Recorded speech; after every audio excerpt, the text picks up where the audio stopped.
Hello और welcome. स्वागत है आप सभी का विद्या इंस्टीट्यूट गोरखपुर में। मैं मनु चौधरी आज आपको बताऊंगा जो धीमी गति से सीखने वाले बालक होते हैं उनकी पहचान कैसे करी जाती है। पिछली वीडियो में हमने देख लिया था कि उनकी क्या क्या विशेषताएं होती है, कौन होता है धीमी गति से सीखने बालक, उन पर क्या इम्पैक्ट पड़ता है, वो किस तरीके से रिएक्ट करते हैं। तो अगर पिछली वीडियो नहीं देखी है तो ज़रूर देख लीजिए। उससे आपसे डेफिनेशन और उनकी बुद्धि लब्धि और किसी राइटर के अकॉर्डिंग उनकी क्या डेफिनेशन दी गई है वो सब आपको पिछली वीडियो में पता चल जाएगी। और अगर चैनल को सब्सक्राइब नहीं किया है तो सब्सक्राइब जरूर कर दें और बेल आइकन को दबा करके नोटिफिकेशन मिल जाएगी आपको, और लाइक करना ना भूले वीडियो को।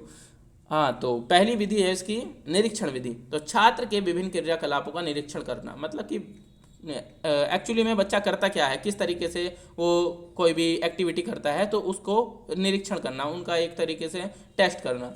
अब एकल अध्ययन विधि। एकल अध्ययन विधि क्या होती है?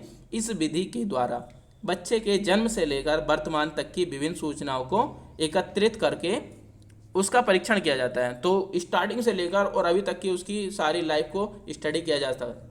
तो उससे पता लगाया जा सकता है कि बच्चा भी धीमी गति से पहले से ही सीखता आ रहा है या अभी कोई आकर के स्लो डाउन हो गया उसके बीच में। चिकित्सा परीक्षण एक मनोवैज्ञानिक परीक्षण होता है। वो बताता है कि कुछ एक बेसिक सी बातें उनसे पूछेगा या फिर अपने तरीके से कुछ क्वेश्चन पुटअप करेगा। अगर वो उनके आंसर दे देता है या फिर उनको आंसर क्वेश्चन सुनने में भी असमर्थ है तो वो बता सकता है कि ये एक धीमी गति से सीखने वाला बच्चा है। शैक्षिक परीक्षण होता है। पिछली कक्षा में एसी के आधार पर उनका टेस्ट होता है, मतलब कि आपने पिछली अगर वीडियो नहीं देखी है उसको देख लीजिए, शैक्षिक परीक्षण आपको समझ में आ जाएगा। व्यक्तित्व परीक्षण क्या होता है? व्यक्तित्व परीक्षण ये होता है कि उसकी पर्सनैलिटी का टेस्ट, कि बच्चा किस तरीके से चलता है, किस तरीके से बोलता है। सपोज करो कि कोई बच्चा स्टाइल में बोलता है, कोई मतलब कि वैसे है कि जैसे माहौल में रहा है थोड़ा गुंडागर्दी वाले में, तो वो वैसे ही बोलेगा। जैसे आपने वो देखी होगी मुंबई का इलाका क्या होता है, तो वो थोड़ा अपने रूप में बोलते हैं, स्टाइल में बोलते हैं। तो इस तरीके से नहीं, मतलब कि वो उनका व्यक्तित्व प्रेजेंट करता है। तो हमें एकदम सामाजिक भाषा का प्रयोग करना चाहिए, मतलब ऐसे अवे तुवे नहीं करके बोलना चाहिए, जोक्स अपार्ट। बट हम कैरी ऑन करते हैं अपने व्यक्तित्व परीक्षण को। तो व्यक्तित्व परीक्षण बताता है कि बच्चे की पर्सनैलिटी को टेस्ट करना, कि वो किस तरीके से रिएक्ट करता है किसी भी एक्टिविटी में। समायोजन क्षमता में कमी पाई जाती है तो धीमी गति का बालक है, मतलब वो कहीं पर भी अपने आप को ढालने में असमर्थ होता है तो धीमी गति का बालक है। सपोज करो एक टीचर एक बच्चे को टूर पर ले गया, और टूर पर ले गया तो वहाँ पर टीचर बता रहा है कि ये वो है, ये वो है, मतलब कि वहाँ के हिस्टोरिकल प्लेस में अगर बता रहे हैं, पर उसके जो टूर पर गए हैं बच्चे, उसके मोस्ट ऑफ द बच्चे तो बता पा रहे हैं कि ये यही था जो आपने बताया है, ये वो है जो आपने बताया है। लेकिन जो धीमी गति से सीखने वाला बच्चा होगा, अगर उसको 10 चीज़ें बताई है वो तो एक या दो को ही बता पाएगा। तो इससे टीचर अंदाजा लगा सकता है कि वो धीमी गति से सीखने वाला बच्चा है। और बुद्धि परीक्षण आईक्यू टेस्ट करके पता चलता है उसका। अगर उसकी आयु के अनुसार उसकी बुद्धि लब्धि सामान्य से कम होती है तो वो क्या है? धीमी गति से सीखने वाला बच्चा है। धीमी गति से सीखने वाले बालकों के कारण क्या क्या होते हैं? आर्थिक स्थिति होती है। जो बच्चे गरीब होते हैं बेसिकली उनमें ज़्यादा, मतलब मोस्ट ऑफ द केस में यही ज़्यादा पाई जाती है कि वो बच्चे गरीब होते हैं बैकग्राउंड से। क्योंकि जो बच्चे अमीर होंगे या जिनके माता पिता अमीर होंगे तो पहले से ही अपने बच्चों को अवेयर रखते हैं कि बेटा पढ़ने में कितना कुछ भलाई है। परिवार के सदस्यों का मानसिक स्तर। अब कुछ लोगों के परिवार का मानसिक स्तर क्या होता है? जैसे गांव में जाओगे तो उनका ज़मीनी स्तर होता है, मतलब कि खेती से रिलेटेड ही वो बात करेंगे कि आज खेत में क्या बोना है या फिर क्या क्या हो रहा है जंगलों में, उस तरीके की बातें करते हैं। लेकिन अगर आप शहरों में जा करके देखोगे तो वो उसी लेवल की बात करते हैं। सपोज करो कि कोई एमएनसी कंपनी में जॉब करते हैं किसी के पिता, तो घर पे आकर के वो उसी तरीके की बातें करेंगे कि आज क्लाइंट को ये कर दिया। तो ये एक परिवार का मानसिक स्तर दिखाता है, तो बच्चा भी उसी तरीके से आगे बढ़ता है। आपने देखा होगा कि जिनके माता पिता पुलिस में होते हैं वो बच्चा पुलिस में ऑटोमेटिकली, मतलब बहुत आराम से चला जा सकता है, क्योंकि उसको पता होता है कि पुलिस का सिलेक्शन प्रोसेस क्या होता है। सेम थिंग अगर कोई बच्चा किसी के माता पिता बैंकिंग में है तो वो बच्चा बैंक में जाने के लिए उसको ज़्यादा एफर्ट नहीं करना पड़ेगा, क्योंकि उसके पिताजी उसको प्रेरित करते रहते हैं कि बेटा इसमें क्या क्या प्रोसेस होता है। संवेगात्मक घटक और व्यक्तिगत घटक, ये इसके कुछ कारण हैं। धीमी गति से सीखने वाले बालकों की समस्याएं। धीमी गति से मतलब उनकी समस्याएं क्या क्या आती है? तो पहली बात तो उनमें ज्ञान अधिगम, मतलब कि अपने आप को ज्ञान समेटना, कि किसी ने कोई बात बोली और उसको वो कितने टाइम तक रख पाते हैं। हमने कोई बात आज बोली और कल को उनसे पूछी तो वो भूल जाते हैं, तो ये एक कारण है या एक समस्या है। भाषा एवं वाणी की समस्या है। वो बोलने में असमर्थ होते हैं, मतलब कि अपनी बात को हकला करके बोलेंगे, सही तरीके से फ्लुएंट तरीके से नहीं बोल पाएंगे। श्रवण प्रत्यक्षीकरण, सुनने में उनको हमने बोला दिल्ली में कुतुब मीनार है, उन्होंने वो सुन लिया दिल्ली में कुतिया बीमार है, तो इस तरीके से उनमें कुछ अक्षमता हो सकती है।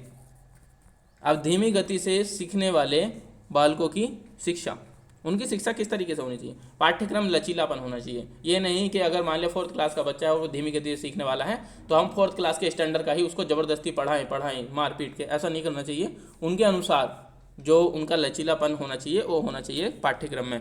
शिक्षकों द्वारा बच्चों का अवलोकन, टीचर टाइम टू टाइम उनका अवलोकन करते रहना चाहिए। अभिप्रेरणा प्रदान करना, उनको प्रेरित करना चाहिए। अधिगम के लिए तत्पर रहना, मतलब बच्चों को सीखने के लिए एकदम हमेशा तैयार रखना चाहिए। क्रियात्मक विधि का प्रयोग और व्यवहारिक आयाम के द्वारा शिक्षा। अब बढ़ते हैं, देखो अपवंचित बालक या वंचित बालक। अपवंचित या वंचित बालक किसको बोलेंगे? जो एक तरीके से अपनी एजुकेशन कंप्लीट नहीं कर पाता है या पढ़ नहीं पाता है। तो निरुत्तर वैज्ञानिक प्रगति अथवा आर्थिक प्रगति के बावजूद हमारे समाज में विभिन्न वर्गों बहुत कम असमानता है। तो हमारे मतलब कि किसी की आर्थिक स्थिति ऐसी होती है कि वो पढ़ाई से ज़्यादा अपने काम को इम्पोर्टेंट देता है, नहीं तो उनका घर का खर्च नहीं चल पाता है। तो इस तरीके की कुछ आता है वंचित बच्चों की श्रेणी में। जो बच्चे वंचित होते हैं उनमें क्या होता है कि उनकी आर्थिक स्थिति थोड़ी सही नहीं होती है, जिस वजह से वो काम की तरफ ज़्यादा कंसंट्रेट करते हैं या फिर आर्थिक व सांस्कृतिक सुविधाओं से वंचित रह जाते हैं। इन सुविधाओं की कमी के कारण इनका विकास सामान्य बालकों की तरह नहीं हो पाता। तो जैसे बच्चे सामान्य तौर पर ग्रो कर जाते हैं, इस तरीके से नहीं हो पाता, क्योंकि उनका माइंड क्या होता है, डिवाइड होता है। एक तरफ वो काम को देखते हैं, घर को देखते हैं, दूसरी तरफ क्या करते हैं, वो पढ़ाई को भी देखते हैं। तो कुछ बच्चे होते हैं जो सबसे पार होकर के अपना सफल हो जाते हैं, लेकिन कुछ बच्चे क्या हो जाते हैं, ज़मीनी स्तर से जुड़े रह जाते हैं। अब देखो, इसके अलावा भाषा, धर्म, जाति, लिंग, क्षेत्र, वर्ण आदि के कारण बालक अब वंचित रह जाते हैं। तो कभी कभी इस तरीके से भी, जैसे आप रूरल एरिया में जाकर के देखोगे तो वहाँ पर लड़के को जितनी प्रेफरेंस दी जाती है उतनी लड़की को नहीं दी जाती है शायद, मोस्ट ऑफ द केस में, मतलब कि जो ग्रामीण एरिया होती है। तो वे बच्चे को तो, अपने लड़के को तो पढ़ाएंगे लेकिन लड़कियों को नहीं पढ़ाते। तो ऐसे केस भी आते हैं वंचित बालकों की श्रेणी में। तो जिस बालक की अपनी प्रगति हेतु अपने समाज में न्यूनतम सुविधाएं भी प्राप्त नहीं होती, मतलब उन्हें मिनिमम जो सुविधाएं मिलनी चाहिए वो भी नहीं मिलती, तो वे सामाजिक दृष्टि से सुविधा वंचित बालक होते हैं। मतलब उन्हें कोई, वो बच्चे अपने आप से नहीं हुए लेकिन सामाजिक दृष्टि से अगर उन्हें पहनने, खाने और रहने के लिए अच्छी सी सुविधा मिलती तो शायद वो पढ़ाई पर कंसंट्रेट कर पाते, उन्हें अगर काम ना करना पड़ता। तो प्रगति तथा आर्थिक के लिए, तो ये उनका आर्थिक विकास के लिए। अब परिभाषा क्या होती है? बालमैन के अनुसार क्या दिया है, अवंचन निम्न स्तरीय जीवन दशा अलगाव की घोषित करता है, जो कि कुछ व्यक्तियों को उनके समाज की संस्कृति उपलब्धियों में भाग लेने से रोक देता है।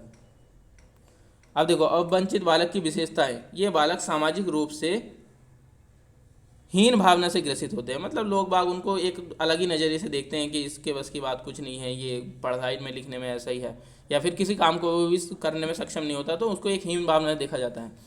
अब इनमें संवेगात्मक अस्थिरता पाई जाती है तथा ऐसे बच्चे सामाजिक कार्यों में लग जाते हैं। तो वो समाज कार्यों में लग जाते हैं या फिर अपने काम से ही कोई छोटा मोटा काम ढूंढ के अपने लग जाते हैं और वहीं पर अपनी लाइफ का गुजारा करने लगते हैं।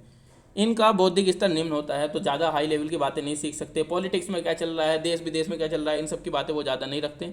अब ये बालक विद्यालय के क्रियाकलापों में भाग लेने में सदैव कतराते हैं। तो ये बालक क्या होते हैं, विद्यालय में भाग लेने, मतलब कोई भी इवेंट हुआ तो उसमें वो पार्टिसिपेट करने से थोड़ा घबराते हैं। इनमें असुरक्षा की भावना होती है, थोड़े डरे हुए से रहते हैं कि हमें कोई भी कुछ कह देगा। ये बालक प्राय अंतर्मुखी, निराशवादी और रूढ़वादी होते हैं, मतलब कि अंदर ही अंदर अपनी कोई भी बात अंदर दबा के रखते हैं, दूसरों तक बातें कम पहुंचाते हैं।